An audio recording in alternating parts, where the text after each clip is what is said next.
अस्सलाम वालेकुम मेरे भाइयों दोस्तों। आज का जो हमारा लेक्चर है वो है क्लास 10 की फिजिक्स का पहला चैप्टर हमने शुरू किया, जनरल वेव प्रॉपर्टीज। उसका तीसरा लेक्चर है और उसका आखिरी पोर्शन हम आज इस लेक्चर में आज डिस्कस करेंगे।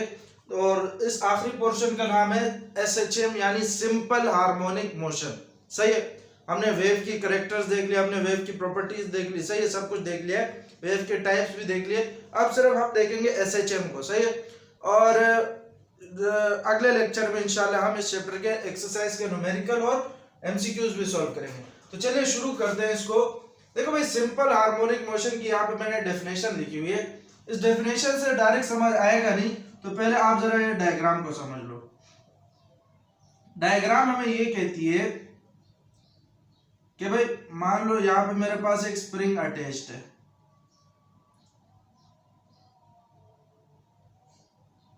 और इस स्प्रिंग से मेरे पास एक ब्लॉक अटैच है जिसका मास m है, सही है। मैंने किया क्या, मैंने कुछ यूं किया कि मैंने इस मास m को खींचा, जिसकी वजह से स्प्रिंग स्ट्रेच होके मेरे पास आगे आ गया, सही है, ये बात भी सही है। अब जब मैं इसको यहां से छोड़ूंगा तो ये स्प्रिंग ऐसे कॉन्ट्रैक्ट होगा यानी दब जाएगा और ये कॉइल जो है ये आपस में करीब करीब आ जाएंगे, सही है। यहां तक इतनी बात तो समझ आई गई है, क्योंकि स्प्रिंग में ऐसा ही सीन होता है। अब मुझे पता है वो पोजीशन जिसमें ये रेस्ट में थी, जिसमें ये इक्विलिब्रियम में थी, मुझे पता है वो हमारे पास है मीन पोजीशन। पिछले लेक्चर्स में डिस्कस कर चुके हैं मीन पोजीशन और एक्सट्रीम पोजीशन के बारे में। और जिस पोजीशन तक मैं इसको लेकर गया वो मेरे पास है एक्सट्रीम पोजीशन, सही है, ये बात भी सही है। ये भी मेरे पास एक एक्सट्रीम पोजीशन है।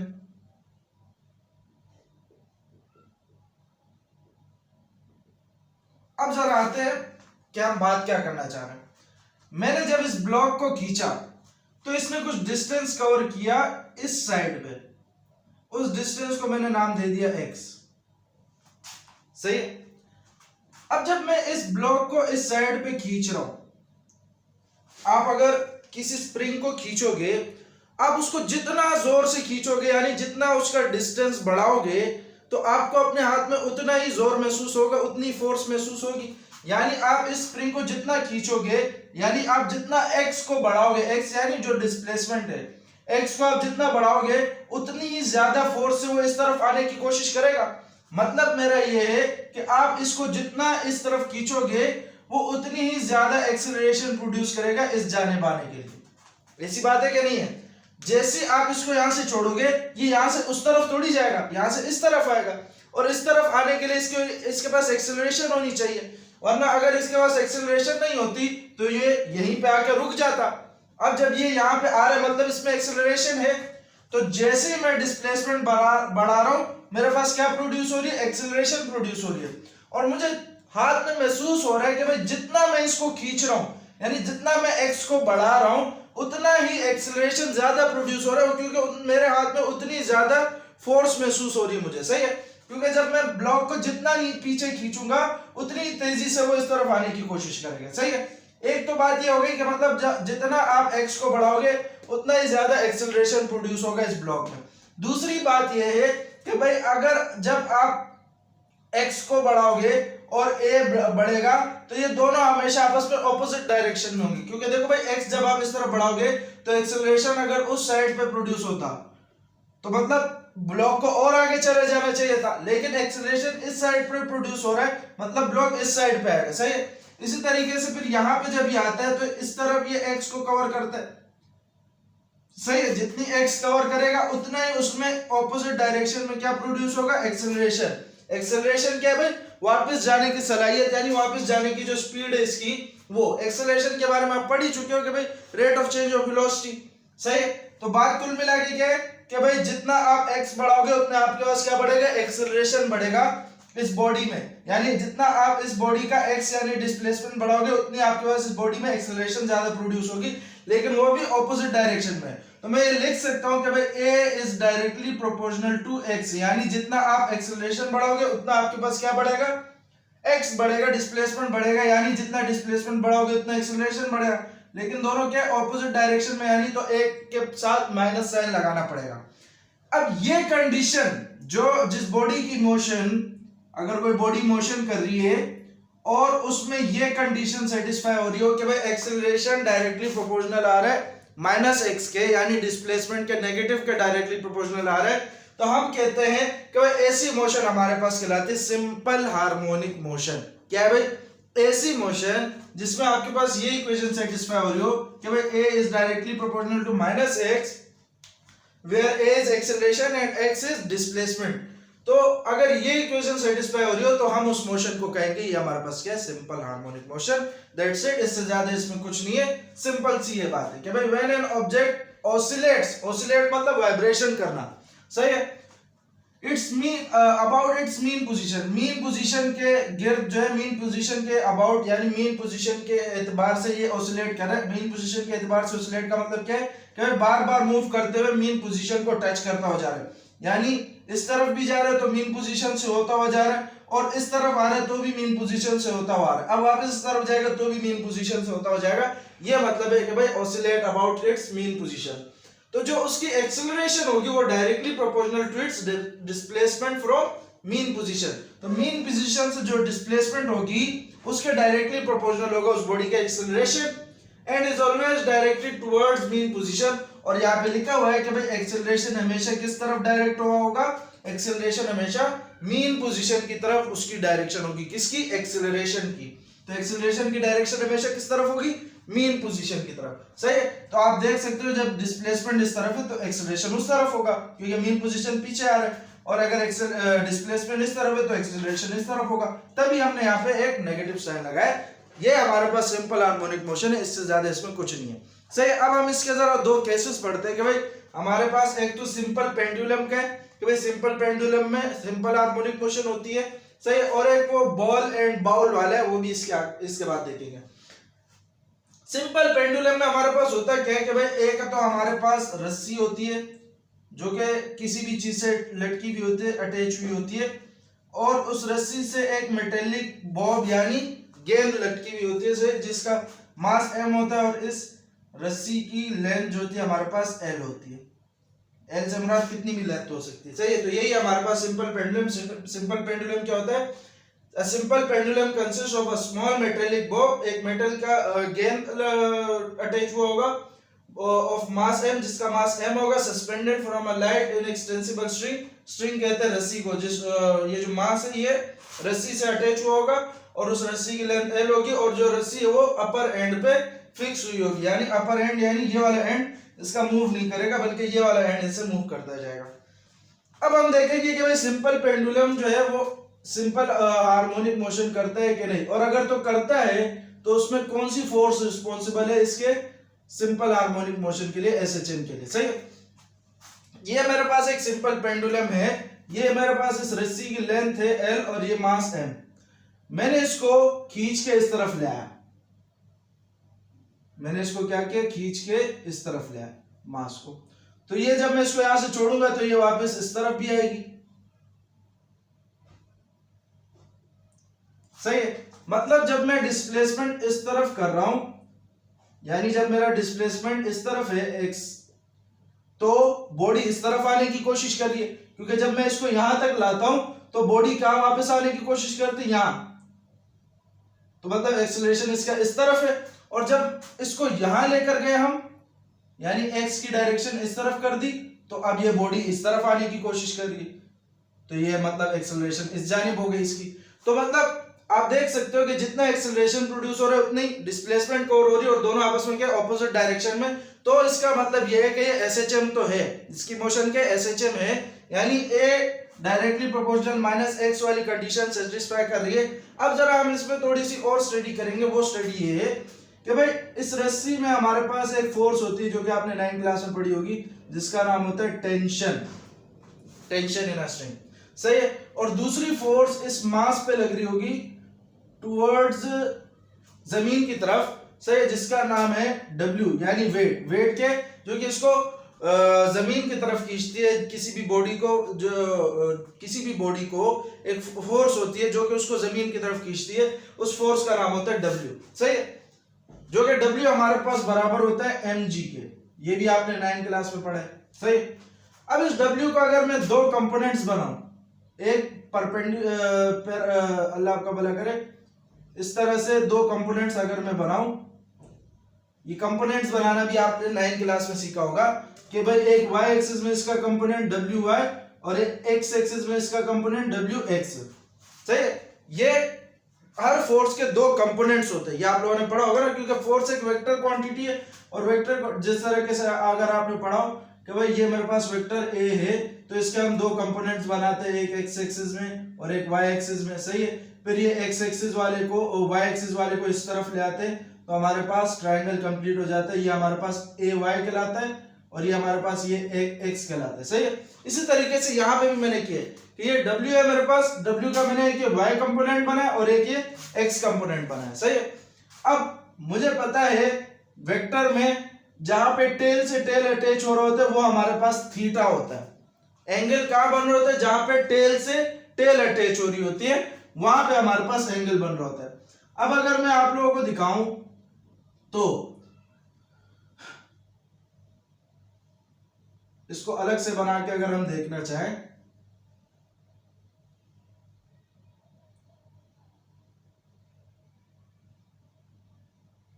ये थीटा, थीटा के सामने साइड कौन सी है, देखो भाई डब्ल्यू एक्स, और थीटा के पास में जो है वो डब्ल्यू वाई है और ये मेरे पास डब्ल्यू है। सही है, कुल मिला के जो बात है वो ये है कि भाई थीटा के सामने जो साइड होती है परपेंडिकुलर, तो मतलब डब्ल्यू एक्स मेरे पास किसके बराबर आएगा, डब्ल्यू साइन थीटा के, इस तरह से है कि नहीं है, और डब्ल्यू वाई मेरे पास किसके बराबर आएगा, डब्ल्यू कोस थीटा के। सही है, अच्छा भाई अब आगे जरा बात को बढ़ाते हैं कि भाई वो कौन सी फोर्स है डब्ल्यू में से, डब्ल्यू के दो फोर्स है, दो कंपोनेंट है, एक डब्ल्यू एक्स और एक डब्ल्यू वाई, तो डब्ल्यू एक्स और डब्ल्यू वाई में से कौन सी फोर्स है जो कि इस बॉडी को वापस इस जानिब लाने की कोशिश कर रहा है। सही है, तो अगर आप T और डब्ल्यू वाई को देखो तो T जो है वो ऊपर की जानिब है और डब्ल्यू वाई नीचे की जानिब है, तो मतलब ये दोनों आपस में एक दूसरे को क्या कर रहे होंगे, बैलेंस कर रहे होंगे, क्योंकि जितना T ऊपर लग रहा होगा उतना ही डब्ल्यू वाई नीचे लग रहा होगा। सही है, तो मतलब ये दोनों आपस में एक दूसरे के इक्वल होंगे, जिसकी वजह से ये मास जो है वो रस्सी से हट नहीं रहा, मतलब ये रस्सी टूट नहीं रही, क्योंकि टेंशन और डब्ल्यू वाई आपस में एक दूसरे को बैलेंस करके बैठे हुए, तो ये दोनों एक दूसरे के फोर्स को कैंसिल कर रहे होंगे और इन दोनों के फोर्स से कोई फर्क नहीं पड़ रहा होगा। अब जो फर्क पड़ रहा है वो कौन सी फोर्स से पड़ रहा है, बचा जो है हमारे पास वो है डब्ल्यू एक्स। सही है, डब्ल्यू एक्स यानी W cos theta. W cos theta क्या करेगा, इसको बॉडी को इस जानिब लाने की कोशिश करता है, ये देखो आपको एरो से भी नजर आ रहा होगा, एरो इसका इस साइड पे। सही है, तो डब्ल्यू एक्स क्या करता है, इसको बॉडी को इस जानिब लाने की कोशिश करता है। तो यही हमारे पास कुल मिलाकर बात है कि भाई at mean position pendulum is in its equilibrium position, ये इसकी मीन पोजीशन है। मीन पोजीशन पे पेंडुलम क्या होता है, इक्विलिब्रियम पोजीशन पे होता है, यानी रेस्ट पोजीशन पे होता है। जो कर्व पाथ है, ये कर्व पाथ ये क्या शो कर रहा है, ये हमारे पास डिस्टेंस शो कर रहा है। कौन सी डिस्टेंस, जो कि पेंडुलम का जो ये गेंद है इसने कवर किया है, the Bob of pendulum travel. सही है, अब यहाँ पे वेट एक फोर्स है, वेट को हमने, वेट के दो कंपोनेंट्स है, एक है डब्ल्यू एक्स जो कि बराबर है डब्ल्यू साइन थीटा के, और एक है डब्ल्यू वाई जो कि बराबर है डब्ल्यू कॉस थीटा के। अगर मैं यहाँ डब्ल्यू की वैल्यू लिखूं तो ये मेरे पास आ जाएगा mg साइन थीटा और यहाँ पे mg कॉस थीटा आ जाएगा। सही, ये ट्रायंगल मैंने आपको इसलिए बनवाया ताकि आप गलती से ये ना कर दो कि भाई x के साथ cos थीटा लिख दो, y के साथ sin थीटा लिख दो, तो ऐसा कभी मत करना क्योंकि गलत हो जाएगा आपका। सही है, तो ये कंडीशंस पे होता है कि भाई x के साथ cos थीटा आएगा या y के साथ cos थीटा आएगा। सही है, ये नहीं है कि x के साथ लाजमी cos थीटा आएगा, y के साथ लाजमी sin थीटा आएगा, ये कंडीशंस पे कि भाई एंगल थीटा हम कौन सा कंसीडर कर रहे हैं। अच्छा भाई, सिंस mg cos थीटा यानी ये वाला फोर्स जो है हमारे पास mg cos थीटा यानी wy हमारे पास t के बराबर है, और that's why they cancel the effect of each other. जो हमारे पास रिजल्टिंग नेट फोर्स बचती है जो कि directed towards the mean position, mean position की तरफ कौन सी फोर्स है, वो है हमारे पास mg sin थीटा। ये था हमारे पास सिंपल पेंडुलम और इसमें कुछ नहीं है। सही है, अब अगर मैं इस पेंडुलम का टाइम पीरियड कैलकुलेट करना चाहूँ, टाइम पीरियड क्या है कि भाई एक से वो मखसूस टाइम जिसमें वो ऑसिलेशंस कर रहा होता है, जो हमने पिछले लेक्चर्स में देखा था। सही। तो इसके टाइम पीरियड को कैलकुलेट करने के लिए फॉर्मूला ये है कि भाई 2 pi under root L upon g. अब इसकी डेरिवेशन कैसे हुई, कहाँ से आया, ये आपके बुक में नहीं है, ये आप आगे के लेवल पे जाके देखोगे कि इसकी डेरिवेशन हम कैसे करते हैं। सही है। इससे देखने को हमें यह मिलता है कि भाई अगर आप इसका टाइम पीरियड निकालते हो तो आपको ना पेंडुलम के मास की जरूरत है, सही है, ना ही इसकी किसी फोर्स की जरूरत है, बस सिर्फ क्या किस चीज की जरूरत है कि भाई जो रस्सी की लेंथ है और जो ग्रेविटी है, तो इन दोनों बातों पे इसका टाइम पीरियड डिपेंड कर रहा है। हालांकि 2 और पाई ये दोनों क्या हमारे पास एक कांस्टेंट वैल्यूज है, तो जो डिपेंड कर रहा है वो सिर्फ और सिर्फ किस पे डिपेंड कर रहा है, एल और जी पे। एल यानी लेंथ, जी यानी ग्रेविटी। सही है। तो अब जरा आगे बढ़ते हैं इसमें। अच्छा भाई, अब हमने जरा देखा सिंपल पेंडुलम का एसएचएम करना कैसा है। अब जरा हम देखते हैं कि भाई ball and bowl system SHM execute करता है कि नहीं। तो भाई जो बॉल एंड बाउल सिस्टम वाला मोशन है, बॉल एंड बाउल सिस्टम वाला मोशन मतलब ये है कि भाई एक आपके पास बाउल है, सही, उसमें आपने आप बॉल रखा है, सही है। जहां पे बॉल रेस्टिंग पोजीशन में है वो उसका इक्विलिब्रियम पोजीशन या फिर उसको मीन पोजीशन भी कहते हैं। मैं लेकर गया बॉल को इस तरफ, यानी उसकी एक्स डिस्प्लेसमेंट करा इस तरफ, तो मुझे क्या देखने को मिला कि बॉल वापस आया इस तरफ और यहां से चला गया इस तरफ, सही है, एक्स डिस्प्लेसमेंट। फिर मुझे देखने को मिला कि यहां से वापस इसने यहां आया, एक्सेलरेशन इस तरफ और फिर वहां चला गया, सही है। अब जरा इन्हीं बातों को हमने यहाँ लिखा है कि भाई when a ball is placed at mean position O there is no motion. जब ओ पोजीशन पे था तो बॉल की कोई मोशन नहीं थी। If we displace the ball to an extreme position A, जब मैं इस बॉल को ए पोजीशन पे ले जाऊं एंड देन रिलीज इट, और जब मैं उसको वहां से छोड़ दूं, the ball moves towards O, ball क्या करेगा, ओ की तरफ जाने की कोशिश करेगा, due to restoring force caused by its weight component। अभी हमने देखा सिंपल पेंडुलम में कि वो जो पेंडुलम का बॉब जो है वो वापस क्यों आता है, वो वेट के ही एक कंपोनेंट की वजह से आता है। वो क्या था, mg cos थीटा, वो वेट का एक कंपोनेंट था। इस तरीके से इसके भी एक वेट के कंपोनेंट की वजह से ये बॉल वापस ओ की तरफ आना चाहेगा, सही है। अब जब बॉल यहाँ ओ की तरफ आएगा तो यहाँ पे रुकेगा नहीं, बल्कि यहाँ पे ये अपनी मैक्सिमम स्पीड गेन कर लेगा, ज्यादा से ज्यादा स्पीड गेन कर लेगा। At O the ball gets maximum speed, यहाँ पे आके इसकी मैक्सिमम स्पीड होगी। और एंड ड्यू टू इनर्शिया का मतलब ये है कि अब ये बॉल किस में है, मोशन में, तो ये चाहेगी कि मैं मोशन में रहूं, तो यहाँ ओ के बजाय रुकने, ओ पोजीशन पे रुकने के बजाय ये कहाँ चली जाएगी, बी पोजीशन पे। तो यहाँ पे यही लिखा है कि due to inertia it moves towards B, सही है, बी की तरफ जाएगी। And the speed of the ball starts to decrease. अब यहां से जब ये बी की तरफ जाएगी तो स्पीड इसकी क्या होगी, डिक्रीज होगी। डिक्रीज क्यों होगी, क्योंकि बी पोजीशन पे आके क्या कर रहा है, ये रुक रहा है। और कोई भी चीज रुकती कब है, जब उसकी स्पीड 0 हो रही है, सही है। तो यहां से थोड़ी थोड़ी कम होते यहाँ पे आके इसकी स्पीड क्या हो जाती है, बी पोजीशन पे 0 हो जाती है। तभी यहाँ पे आके ये रुक जाते हैं, फिर वापस यहाँ से आ, फिर ए पोजीशन पे स्पीड 0, फिर यहाँ से आ, सही है। मतलब ये कि भाई नीचे आते वक्त ये स्पीड गेन करती है, स्पीड पकड़ती है, और ऊपर जाते वक्त ये स्पीड छोड़ती है, यानी स्पीड इसकी कम होती रहती है, सही है। अच्छा भाई, the ball stops for a while at B, या बी पे थोड़ी देर रुकेगी, and then again moves toward the mean position. अब बी पे रुकेगी तभी तो वापस आएगी ना, अगर रुकती नहीं है, स्पीड इसकी कम नहीं होगी, तो ये तो ऊपर ही चली जाएगी, सही है। तो स्पीड इसकी कम होती है, यहाँ पे ये थोड़ी देर के लिए रुकती है और फिर वापस ये आना शुरू करती है, सही है। अच्छा, हमने रिजल्ट क्या पाया कि भाई रिजल्ट हमें ये शो करे कि जो एक्सेलरेशन ऑफ बॉल है वो क्या है, ओ की तरफ डायरेक्टेड है, यानी एक्सेलरेशन जो है बॉल की वो किस तरफ है, ओ की तरफ है, सही है। और हमने सिंपल हार्मोनिक मोशन की डेफिनेशन में भी क्या पढ़ा था कि भाई जो हमारे पास एक्सेलरेशन तो डायरेक्टली प्रोपोर्शनल होगा एक्स के, लेकिन एक्सेलरेशन हमेशा मीन पोजीशन की तरफ डायरेक्टेड होगा, यानी ओ की तरफ डायरेक्टेड होगा, यानी डायरेक्शन इसकी ओ की तरफ होगी, सही है। तो हमने यहाँ देखने को ये मिला कि भाई इसकी जो एक्सेलरेशन है वो डायरेक्टेड टुवर्ड्स ओ है।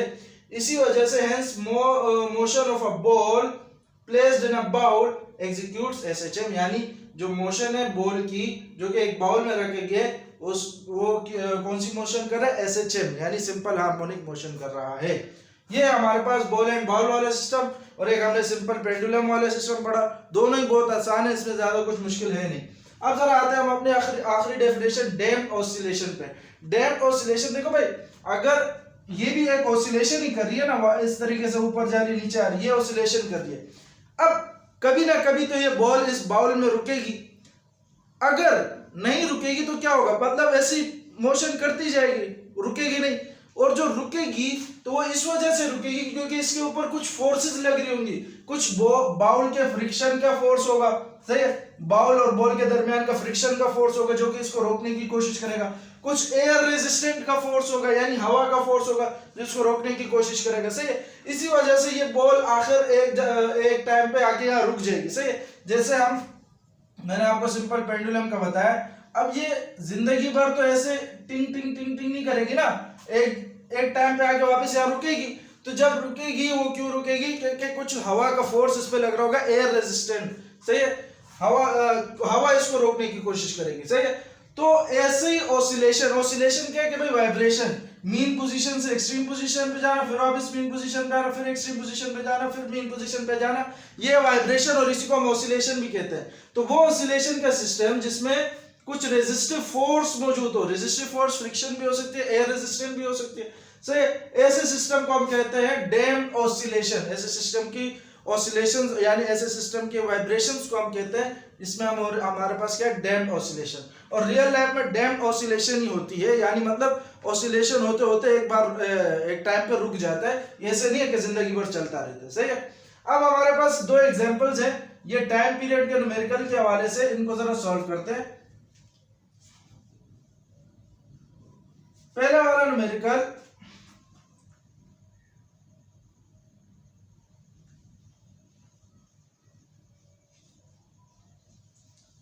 अच्छा पहले वाले न्यूमेरिकल में हमारे पास find the period and frequency, यानी टाइम मालूम करना है और फ्रीक्वेंसी मालूम करनी है of a simple pendulum 1.0 metre long, मतलब एक पेंडुलम का मालूम करना है जिसमें लंबाई जो है स्ट्रिंग की वो कितनी है, 1.0 मीटर लॉन्ग का मतलब है लंबाई, और at a location where g is equal to, g हमारे पास दिया हुआ है 9.8 मीटर पर सेकंड स्क्वायर, सही है। ये हमारे पास बन गया डेटा।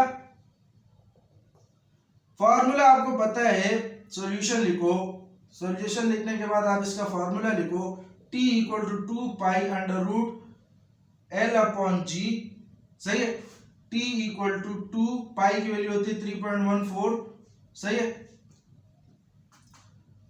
अंडर रूट l हमारे पास दिया है 1 और g हमारे पास है 9.8। इसको आप कैलकुलेटर में रख के सॉल्व कर सकते हो, जैसे 2 को पहले 3.14 से मल्टीप्लाई करो, फिर आप 1 और 9.8 को डिवाइड करो, सही है। तो अंडर रूट में जो 1 और 9.8 को डिवाइड कराने के बाद आंसर आएगा उसको यहाँ लिख देना, और 2 और 3.14 को मल्टीप्लाई कराने के बाद जो आंसर आएगा उसको यहाँ लिख देना, फिर रूट अप्लाई करके कैलकुलेट में उस वैल्यू का आंसर निकाल लेना जो कि इन दोनों को डिवाइड करने से है, सही है, और फिर उसको इससे मल्टीप्लाई करा देना, जो आंसर आएगा वो आपके पास आपका टाइम पीरियड होगा और उसको सेकंड्स में लिख देना, सही है। फिर उसके बाद फ्रीक्वेंसी निकालना कोई मुश्किल काम नहीं, क्योंकि फ्रीक्वेंसी का फॉर्मूला होता है 1/t, तो t की जो वैल्यू यहाँ से आएगी उसको यहाँ पे रख देना और आंसर निकाल लेना, सही है। कैलकुलेशन खुद करो क्योंकि अभी फिलहाल मेरे पास कैलकुलेटर अवेलेबल नहीं है, तो अभी मैं वरना कैलकुलेशन भी करा देता। ये हमारे पास वर्किंग एग्जाम्पल नंबर 3 है, इसमें ज्यादा कुछ मुश्किल है नहीं, और इसका जो आंसर है उसको कमेंट में लिख देना। अच्छा भाई, वर्किंग एग्जांपल नंबर 4 को अगर आप देखो तो इसमें है कि भाई pendulum clocks with a pendulum, वो जो क्लॉक होते हैं जिसमें पेंडुलम लगा होता है घड़ी में टिंग टिंग वाला, सही है, उसमें मेजर कर रहे हैं, measuring out the passing of a second, how long a pendulum is required, सही है। हाउ लॉन्ग मतलब लेंथ पूछ रहे हैं कि भाई पेंडुलम की लेंथ कितनी होगी, have a period of 1 second, जबकि उसका टाइम पीरियड होगा 1 सेकंड, मतलब ऐसे और g होगी 9.8 मीटर पर सेकंड स्क्वायर। यानी पूछ ये रहे कि भाई हमें पेंडुलम लगाना है जिसमें टाइम पीरियड जो हमारे पास है वो 1 सेकंड होना चाहिए, तो मुझे कितना लेंथ रखना पड़ेगा पेंडुलम का। तो सिंपल एक ही फॉर्मूला लगाना पड़ेगा, बस उसको थोड़ा सा रीअरेंज करना पड़ेगा। रीअरेंज कैसे करोगे कि भाई t लगाया, सही है, t equal to 2 pi under root l upon g, सही है। अब करो ये कि भाई दोनों साइड पे क्या करा दो, स्क्वायरिंग करा दो। स्क्वायरिंग से होगा क्या, कि ये रूट मेरे पास खत्म हो जाएगा, तो रूट का झंझट खत्म हो जाएगा। आप पिछले न्यूमेरिकल में भी ऐसे ही करा सकते हो कि पहले दोनों साइड पे स्क्वायरिंग करा दो, सही है। तो ये मेरे पास बन जाएगा टी स्क्वायर, 2 का स्क्वायर 4, पाई का स्क्वायर पाई स्क्वायर, और यहां से इसका रूट खत्म होके ये मेरे पास आ जाएगा L/G, सही है। इसी तरीके से आप पिछले वाले में भी करा सकते हो और डायरेक्ट सॉल्व कर दो। मेरे पास यहाँ पे आ गया t जो है मेरे पास 1 है, तो 1 सेकेंड लिख देता हूँ, और 1 का स्क्वायर 1 ही रहता है। 4 पाई है मेरे पास 3.14, और इसके ऊपर स्क्वायर, और मल्टीप्लाई बाय L/G है मेरे पास 9.8, सही है। होगा क्या, 9.8 यहाँ डिवाइड हो रहा है, यहाँ मल्टीप्लाई हो जाएगा, 9.8 मल्टीप्लाई बाय 1, 4 यहाँ मल्टीप्लाई हो रहा है, यहाँ के डिवाइड हो जाएगा, और 3.14 का स्क्वायर भी मल्टीप्लाई हो रहा है, तो यहाँ के क्या हो जाएगा, डिवाइड हो जाएगा, और यहाँ पे मेरे पास L बच जाएगा।